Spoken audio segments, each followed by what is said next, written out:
free meat gravy train continues. Yes, it does. We've got a whole lot of ribs here. See, my friend Artemans texted me last night about 11:30 and was like, "Bro, do you want some ribs?" And I was like, "Yeah, man." I thought he was gonna bring me like, you know, like a nice like rack of ribs. Right, he bought me an animal's rib cage. And I don't really have the facilities to cook it indoors. And I think he knew that because he was like, "Make a YouTube video." So here I am.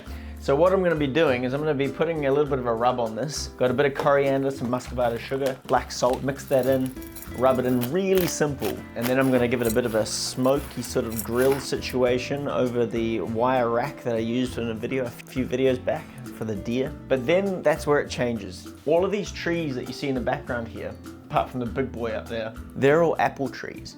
Now, all summer long, we have been absolutely drowning in apples, if that is even possible. And now, the apples get their reckoning. This is gonna go into a tray or a pot, and I'm going to finish it off, sweating it out with some apples that are halfway to going bad. I guess we'll just see how we go and see how much meat we get off this bad boy. Okay, so we're gonna build this contraption and light this fire. Fingers crossed. Every time I do this, it's a bloody risk. I've got no idea what I'm actually doing. This area of the property I call Gunch's Gold Mine. It's got everything you need for the apocalypse and more.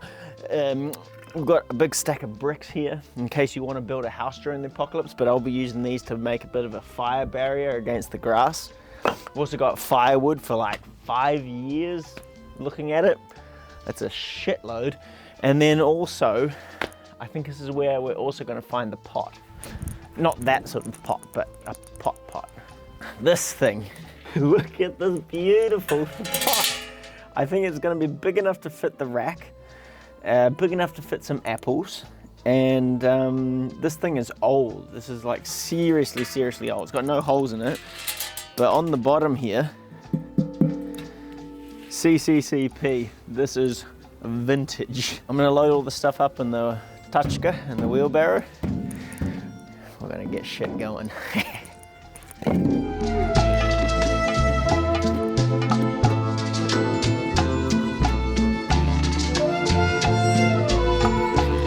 I've been relocated to a nicer part of the garden. I've been told we don't need to see all the old Soviet shit in the background. This is what Latvia's really like. Not where I had you before. But that last shot was cool, eh?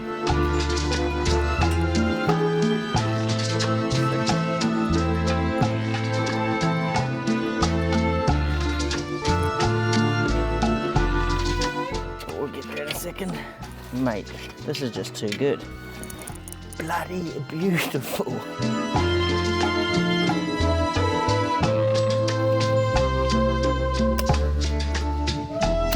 So the fire plan is exceedingly simple. I'm gonna burn this down to coals, and then on either side, I'm gonna keep the fire going. So I've got fresh coals to put into the middle underneath the ribs. I don't want direct flame underneath the ribs because I feel like, because they're so thin, they're just gonna get absolutely nuked. And then of course, once I feel like it's smoky enough, into the pot it goes. Speaking of smoke, I'll be using oak. I've got some oak chunks. I would just be tossing them on occasionally, keep the smoke going up.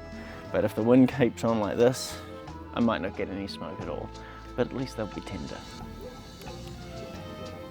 This is looking pretty good. These coals are starting to develop here. Yep, the wood's breaking apart, that's bloody beautiful. So basically I want to lower this slightly because once this burns down, the heat's not going to rise high enough to cook the meat. Shit.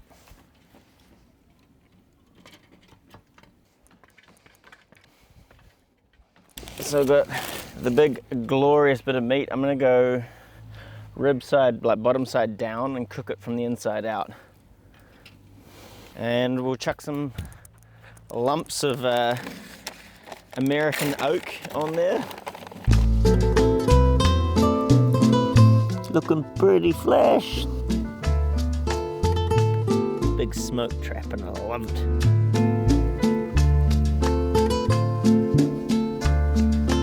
All right, so Got the old Soviet pot with a little bit of water, and I think this meat can have a bit of a flip.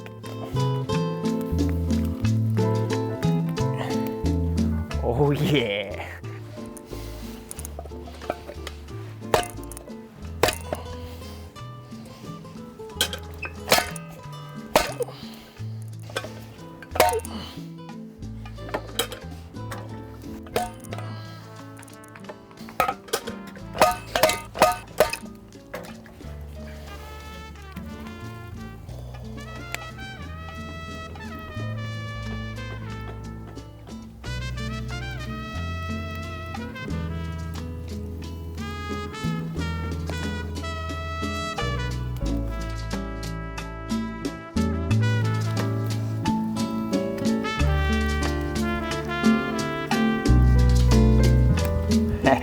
So the pot's just got water and apples in it. Now the plan here, oh God, that smells so good. Sorry, I'm not gonna get derailed. The plan here is to put the ribs in the water. Now there's not much in there. It's gonna steam more than it's gonna boil, fingers crossed. And so once that goes in there, the juices from the meat will infuse with the water here and the apple. And then I'm gonna boil it down so the sugar content's nice and high. Once the ribs are nice and tender, I'll take them out and stick them back over the hot coals and then brush on that appley deliciousness. I mean, I guess we just leave it like this. I know this isn't like meant to be a thing, usually meant to like wrap the ribs up in some paper and stuff, but I've done that before. And I wanna see something different. Can never do the same thing twice. My wife hates me for it sometimes.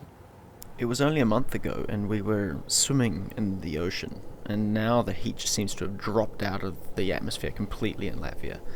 So staying by the fire was quite nice. I was enjoying this. I took the ribs out and began to really crank the sauce, get it reduced.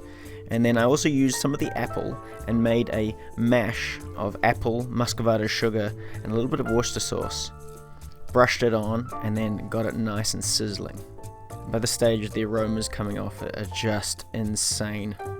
And look at that bubble, just incredible. Now, I don't know how to carve a piece of meat like this, but whole it looks absolutely glorious. So I did my best hacking it up, and you know what? I was fairly happy with this. So here's how the ribs came out. There's not a huge amount of meat on them, but my goodness. They've got a good bite to them. The apple's really coming through. They're quite smoky. Zero smoke ring, although I'm no expert in that either, but hell, who needs a smoke ring? This tastes amazing. You can just imagine these, where they're like designed to be ribs. We haven't cut so much meat off. Oh man, sensational. A little bit dry in places, and then moist in others. I'm not really sure why, but these are really fatty as well. And the end here is just so fatty. I can't get the fat off my hands with regular soap. You have to use dishwashing liquid.